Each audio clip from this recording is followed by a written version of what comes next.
Launch of the ULA Atlas V421 from Space Launch Complex 41 with the National Reconnaissance Office's nrol-52.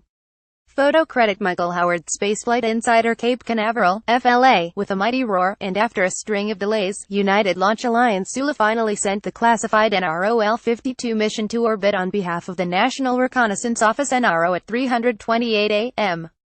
EDT 0728 GMT on Sunday, October 15, 2017, from Cape Canaveral Space Launch Complex 41 in Florida.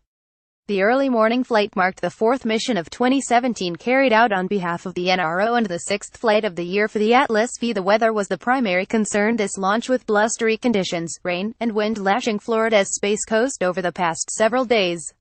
Photo credit Michael Howard. Spaceflight Insider. Laura Maginis, ULA Vice President of Government Satellite Launch, said in a ULA press release, today's launch is a testament to the tireless dedication of the ULA team, demonstrating why ULA continues to serve as our nation's most dependable and successful launch provider.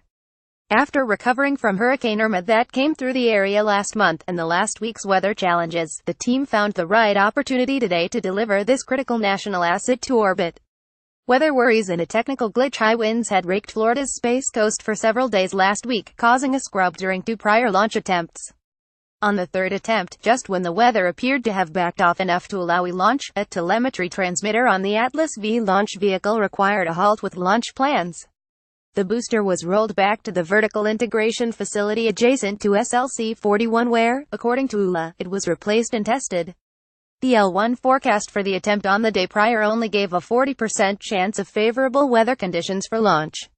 With rain and high winds once again rising up, the weather caused the fourth scrub of the mission's flight.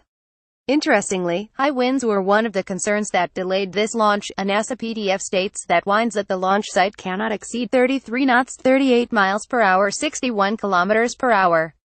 The Atlas V421 rocket at liftoff, the 191-foot, 58-meter-tall rocket generated an estimated 1.6 million pounds for 7,100 kilonewtons of thrust, 860,000 lbf, 3,827 kilonewtons from the RD-180 engine, 2 times 379,600 lbf, 1,688.4 kilonewtons from the AJ-6OA boosters. An Atlas V rocket lifts off from Space Launch Complex 41 with the National Reconnaissance Office's nrol-52 payload.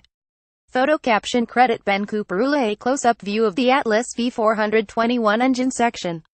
Photo credit Michael Howard. Spaceflight Insider. The 421 version of the Atlas V. This particular rocket is designated AV-075 uses a 13.8-foot 4.2-meter wide payload fairing to shield the satellite through Earth's atmosphere, uses two Aerojet Rocketdyne AJ-6OA solid rocket motors affixed to the rocket's core stage, and has a single RL-10C1 rocket engine in its Centaur upper stage.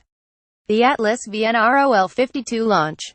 Click to enlarge. Photo credit Jeff Spots. ULA. The Atlas V utilizes a single Russian-made NPO Energomash RD-180 rocket engine in its core stage, which burned an estimated 73,800 U.S. gallons, 280,000 liters of rocket-grade kerosene, known as RP-1, and liquid oxygen during this morning's flight. This core stage of the Atlas V is copper in color and measures 12.5 feet 3.8 meters in diameter and about 107 feet 32.5 meters long. Some of the components of the Atlas V, rather than made from aluminum, are actually composed of carbon fiber, which is produced by Dulles, Virginia-based Orbital ATK. While they might appear tiny alongside the Atlas V's core stage, each of the side-mounted AJ-6OA boosters is actually some 5.2 feet 1.6 meters wide and 65.5 feet 20 meters tall. These burned for approximately a minute and a half, leaving the core stage to push uphill for an additional 2 minutes and 40 seconds. Only the first 4 minutes and 34 seconds of the flight up until payload fairing separation will be covered via ULA's live stream. Whatever upper stage burns or the orbit, the payload will be delivered to won't be publicly available due to the mission's classified nature. While the exact nature of the nrol-52 payload is not known, it is thought to be the second spacecraft in the fourth generation of the Satellite Data System (SDS). Earlier versions of the SDS operated in a geosynchronous orbit to relay data from surveillance satellites in low Earth orbit (LEO). The NRO is headquartered out of Chantilly, Virginia, operating an array of satellite constellations that are tasked with providing intelligence-related reconnaissance on behalf of the United States. Some of the organizations that the NRO provides its services to include the armed services, the intelligence community, the departments of state, justice, and others. While it was established in September of 1961, the agency was not publicly acknowledged until 1992. With growing concerns over North Korean nuclear weapons, the NRO's mandate comes into sharper focus as the agency monitors the proliferation of weapons of mass destruction, terrorism, aspects of the illegal drug trade, as well as criminal organizations. Targeting and bomb damage assessments as well as international peacekeeping and humanitarian aid operations are also part of what the NRO handles. Image credit ULA. The Atlas V that flew to orbit this morning has a long and proud heritage, one that can be traced back to the earliest days of the space age.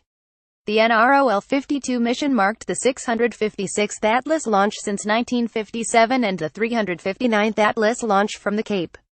nrol-52 also marked the 74th launch of the Atlas V since the inaugural flight of the rocket in August 2002. With this morning's launch, 16 NRO payloads have used the rocket for their ride to space. I want to thank the entire ULA team and our mission partners at the NRO and U.S. Air Force who made this, our 26th NRO launch, successful, said Maginis. The mission emblem the NRO used the occasion to mark the passing of one of their own. Painted onto the payload fairing the rocket's nose cone was a blue Mustang with an inscription dedicating it to Terry. Spaceflight Insider, wanting to find out more about this image, reached out to the NRO and they told us a little about the significance of this dedication. The logo is in honor of Mr. Terry Duncan, director of the Communications Systems Directorate, who recently lost his courageous battle with cancer. Mr. Duncan was a notable Ford Mustang enthusiast, and owned an iconic Ford Mustang, the NRO told Spaceflight Insider. The practice of honoring members of the workforce who have passed away by having their name and images relating to them fly to space is common at ULA and with other launch service providers and space agencies. About United Launch Alliance. Colorado-based United Launch Alliance was formed in 2006 and is a 50/50 joint venture between Lockheed Martin and Boeing. This partnership of two of the launch industry's most experienced and successful teams, Atlas and Delta, provides reliable, cost-efficient satellite launch services for the U.S. government, which includes the Department of Defense, NASA, the National Reconnaissance Office, and other organizations. The company plans to use the Atlas V for a variety of missions which include launching Boeing CST-100 Starliner spacecraft under NASA's Commercial Crew Program and Sierra Nevada Corporation's Dream Chaser spaceplane under the second phase of the space agency's Commercial Resupply Services Initiative. The Atlas V nrol-52 launch. Click on any image to enlarge photo credits. Jeff Spots left and Ben Cooper middle and right. ULA. The Atlas V nrol-52 launch. Click on any image to enlarge photos. Credit Ben Cooper. ULA. Atlas V nrol-52 launch. Photo credit Jeff Spots. ULA and Atlas V rocket lifts off from Space Launch Complex 41 with the National Reconnaissance Office's nrol-52 payload. Photo caption credit Ben Cooper. ULA video courtesy of United Launch Alliance tagged Atlas V Cape Canaveral Air Force Station lead stories National Reconnaissance Office nrol-52 United Launch Alliance Sergeant Jason Rion spent several years honing his skills with internships at NASA, the National Space Society and other organizations. He has provided content for outlets such as Aviation Week, Space Technology, Space.com, the Mars Society and Universe Today.